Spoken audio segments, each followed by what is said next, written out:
Hello, everyone. Again, this is Alfredo with Real Talk, and today I actually have the pleasure to sitting with one of the legends here in Las Vegas, Mr. Peter Guzman. How you doing today, sir? Legends usually are dead, man. So I don't know if I like being called a legend. But, You're a living legend. well, I'll take that. Oh, you'll take that. Now, long time in the business, very successful. You run a very, very, very powerful, the Latin Chamber of Commerce, for one. But I know you're involved in a lot of organizations, a lot of boards that you sit on. I am. The journey's been interesting. So, tell me how you started. Yeah. So, how I started is real simple. I married my high school sweetheart. I met her at ninth grade at a football game. We got married young, broke, living in my dad's house the first 6 months. Okay. Typical Latino house. Converted two-car garage, little apartment. It was okay, but my dad said, listen, son, this is no way to start a marriage, right? Yeah. So, interestingly enough, I was valet parking. Pretty good job, making good money. My wife's in college. And, boy, about 6 months in, this guy in my neighborhood, in the circle, was outside, and I knew him. My parents lived in that house for a long time, and I talked to him, and he said, "Man, I'm losing my house, I'm losing my wife, I'm losing everything." I was like, "You're losing your house?" By that time, we had saved about $12,000, me and my wife. So I went to the library. Mm-hmm. I got a book on how to do a real estate deal. Oh, wow. YouTube wasn't a thing back then. No. So you had to have a book, and so I ended up buying that house, and in the process. Because I was a little bit, What was the book? I'm curious. I should know the name of the book, but I really think it was as simple as Real Estate 101. Real Estate for Dummies or something like that? Real Estate 101 is what I remember. Okay. So, and I'm going to look that up again because that'd be interesting. I should know that because more people are starting to ask me about that. I think it was Real Estate 101, but it gave you the steps. And I negotiated for that house. I bought that house. And in the process, I told my wife, I go, wow. How old were you at this time? Probably 24. Okay. Yeah, probably 24-ish. Anyways, and so I told my wife, I really like this. Like, I like this. Like, my juices. The process. And I always had been a kind of an entrepreneur type, selling lemonade in front of the house. And I was really that kid. But, life happens. Yeah. And so I said, so I checked myself into Coldwell Banker, Lynn Wardley, who was a mentor of mine, had a program. I took about 2 years to do this real long program. And then I went out and I was hungry. And you were hungry. $750 million later, I've sold over $750 million of real estate. The last thing I read, it was $600 million. Baby. Yeah, no, it's crazy. It keeps going up and up. And a lot of that happened when I transferred into commercial, started doing commercial deals. Big buildings and things of that nature. But anyways, Lynn Wardley was instrumental in my life. And so I got into real estate, and that was a game changer for me. Okay. The entire time, though, what's interesting is my wife, like I said, I met her in ninth grade. Her first summer job was working at a place called the Latin Chamber of Commerce. Oh, wow. For a man named Otto Merida, the living legend, the real legend. And I remember I picked her up one summer at the Latin Chamber of Commerce. And that was the first time I met Otto Merida. Okay. So I was 16 years old. Now we fast forward. As I'm climbing, I get a call from Otto Merida. And he says, hey, man, your name's everywhere. You're doing great in real estate. How come you're not giving back? I was like, wow. So he says, I want you to get involved in the chamber. So I became a volunteer at the Latin Chamber. Yeah. Board member, doing the whole thing. And then 8 years ago, I can't believe it's been 8 years. I know. I was thinking about that right now. Otto Merida said, hey, man, you're the next guy. You should be the president of the chamber. I didn't know if I wanted that or not. I wasn't looking for that. I like being under the radar. I know people find it hard to believe, but I really enjoyed being under the radar. Come on. Yeah. But my daughter was going off to college. I was going to be an empty nester, and it was my wife who said, you should do it, man. Otto Merida's an important man, and he's run out of gas, and he wants you to be the next president. Do it. So I did it. And, Now let me ask you here real quick. How long were you on the board before you actually became president? I know you say 8 years ago, but you must have been on the board like 15? 25. 25 years. Wow.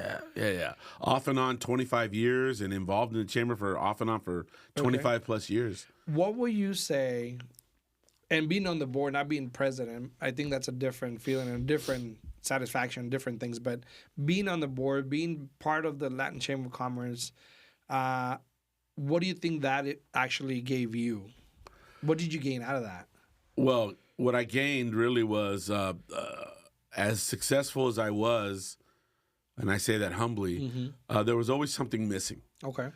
And I had a good life, everything, but something was always missing. And I think that volunteerism on the chamber fed my soul. Yeah. And it made me feel more complete. And I think that's what it did. And so it taught me how to give back. It taught me how to understand that not everybody's doing well. Yeah. Not every business is doing well. And I loved it. So how do you, now as a president, how do you help those businesses to achieve success? You know, ironically, everything is about relationships, right? So your business, your personal life, everything's about relationships, right? And so I built up such a reputation, and I worked with all the who's who in the real estate that through my real estate career, that it was a perfect combination when I became president of the chamber. And I didn't realize the whole scope of the importance of that role is, right? Otto Merida, because it's not, I thought I was just going to be dealing with small businesses. Yeah. No, I'm dealing with individuals because Otto Merida built something that's trusted in the Latino community. Yeah. And that's our gente. And so any day in the lobby, it's not just small business owners now. It's individuals that are in trouble. Yeah. And I have the relationships. I have the political relationships to pick up the phone and make stuff happen. Yes. That's the key to the relationship with the Latin Chamber of Commerce. And I can pick up the phone and I can call whoever I feel can help you. And I've been to events, obviously, you fill the rooms, a lot of good personalities, a lot of important people in the rooms. Yeah, listen. And what you bring to the table is a lot. If you're a member of our Latin Chamber of Commerce and you're at one of our events, I promise you that unless you're just a complete introvert that sits at the table and doesn't say hello to anybody. I remember that, yeah. You're not going to go anywhere. But if you want to be in a room full of movers and shakers and people that can help listen, I lived by a rule in real estate. Yeah. Every new contact I made was 3 deals. Okay. That's a rule I live by after Lynn Wardley told me that my second year in real estate. Yeah. Every new contact is three deals. Uh-huh. So I live by that. And what does that mean? That means you and I, we're meeting now. Yeah. I know that I'm going to get a membership. Yeah. That's going to be 1 deal. Yeah. Not from you, but you're going to tell somebody. Of course. I know you are. Yeah. And I'm going to tell somebody about you. And that's what happens. Yeah. That's the explosion that happens when people come together and they network. Yeah. Networking is an art. Yes. You know what? The first event I went to, I didn't know that many people. So I'll be honest with you, I was that introvert. I was sitting at my table. I did witness I had a few people there and there, but then the next event was more, now I got the idea of what you were trying to do, how you make them get up, spend the time to do that. That's right. You know, say hi to somebody, don't sit down. And that was very intentional, right? El Cafecito and all these things that I've been to. And it's just so amazing how you run this organization. And like you said, networking is an art. And Cafecito, you bring up Cafecito. That thing started with 20 people the first one we threw. Yeah. Now it's 150 plus women, entrepreneurs. And men are starting to show up. I love it. It was supposed to be like a women's group, but we let anybody wants to, you want to do business, we're your guy. And it's grown so much. Yeah. It's unbelievable. And we just met I met so many great people. And like you said, people that are very influential, people that have the power, like you said, to help you in whatever you need. And I think that's what we need as a community. You know, we talk about unity. We talk about protecting the Latinos and helping the Latinos and helping each other out. And then again, I just heard you say that most of the growth is not even coming from Latino businesses. It's amazing that, and this is intentional, by the way. Yeah. I don't want anybody to take this differently. This is intentional. Business is to be conducted by business. Mm-hmm. It doesn't matter what you look like, what your background is, right? So I know and I knew that a lot of my non-Hispanic friends, they always kept asking me, how can we capture some of that dollar, that Hispanic dollars? Yeah. And then Hispanic business owners would tell me, hey, man, like, we want to do business with more than just our neighborhood, right? We want to expand. Yeah. Well, how do you do that? So, yeah, I intentionally went out and started marketing non-Hispanic business owners to join our chamber. Yeah. And it's been unbelievable. 32% of our growth. Imagine that. So do you think that the Latino, like you said, the Latino dollar, the Latino community is very influential in the economic growth? $22 billion. $22 billion in Nevada. Wow. Yeah, that's influential. We're approaching $2 trillion of the United States economy. The GDP, yeah. So, I mean, come on, of course. I thought it was like 3 point something. 3.6, 3.1. Trillion? Yeah. Depends. I mean, listen, I don't like the fluff numbers. Yeah. You can get to 3.7 trillion if you want to get creative. Right. And there's nothing wrong with getting creative. Hard dollars, I mean, real dollars that make impact in the community, it's 2 trillion, but that's a big number. That is a big number. And yeah, I know some people want me to say it's larger than that. Again, I'm talking business to business, real hardcore dollars, 2 trillion plus. So what would you say for business owners, you know, Latinos or any business owner that wants to be part of the chamber? Like, what would you be advised to them? What would you tell them? Well, I would advise them. Well, like, they're not. I would advise them, number one, do you want to increase your business? Mm-hmm. Number two, you got to meet with me, right? We're gonna have an interview process because I can tell you, we do not accept everybody as a member of the Latin Chamber of Commerce, which is way different than a lot of other organizations. Yeah. Like I got to look you in the eye and be able to know that I can help you. Otherwise, a year from now, you know, you're going to say I wasted my money, and I don't like that. Yeah. I take this very serious. And so we need to have an interview process. But I assure you that I will be able to put you in a room or contact the person or organization that can help your business. What happens to, because I know networking is not for everybody. And you talk about, you know, introverts and all this, but what happens to when people don't take advantage of those opportunities that you provide, that the organization provides? Because I think that's what it is. It's an opportunity. But some people don't see it. Yeah. What happens to those? They get left behind. Okay. They get left behind. Yeah. And then they're suffering, right? Think about that. Yeah. You get left behind because you couldn't find a way to talk to the person sitting next to you. Yeah. A person across from you. It's so powerful what could happen with a simple hello. My name is so and so, and yada yada. The worst thing that could happen is nothing happens. Yeah. So what? You're already there. It costs you nothing. You're already there. You're already there. Yeah. But the best thing that could happen is 3 deals. Yeah. Now talk to me about the other organizations that you're part of, because I know I read some bios of you, and you're part of a lot of boards. So the thing I'm really proud of is I just took over as chairman of the Public Education Foundation. I saw that. Yeah. And, you know, my kids are grown adults, income-making adults, doing really well, both of them. So people would wonder, well, why, you know, and all full disclosure, my kids were fortunate. They went to private school. Okay. They went to Catholic school, St. Anne's and Gorman. Okay. So why do I care? Because this is my community that I live in. Because those kids in these schools is our future workforce. Hopefully. They're our future doctors, future nurses, future attorneys, future realtors. Hopefully they're not our future criminals. Yeah. But if we leave them behind, they are going to be our future criminals. Because kids that can't read at a 3rd grade level are on their way to prison. True. The other part of my work is I go to prisons. Yeah, I speak to men in prisons. You know what the one thing that is very consistent? The 2 things that are very consistent? One, they don't know who their dads are, or they have no relationship to their dads. So fathers matter. For everybody listening and watching who's a father, fathers matter. Number 2, they don't read well. Those are the 2 consistent things when I go talk to men in prisons. Those are 2 fixable things, by the way. Right. So let's fix it. Okay. So that's why I'm chairman of the Public Education Foundation. Congratulations. Because I care about the kids. Congratulations on that. You know, I'm also on some cool boards like the Mom Museum. I love cool boards. Yeah, cool board is the Mom Museum. You know, it's a cool board to be on, right? Because I love the Mom Museum. It's history of Las Vegas. I'm on that board with Oscar Goodman and others. So that's a really cool one, right? But yeah, I'm involved in a lot of things. You're involved in a lot of things, which says a lot about you, because obviously you care about the community. I'll give you one more. I just joined the board of Intermountain Health. Okay.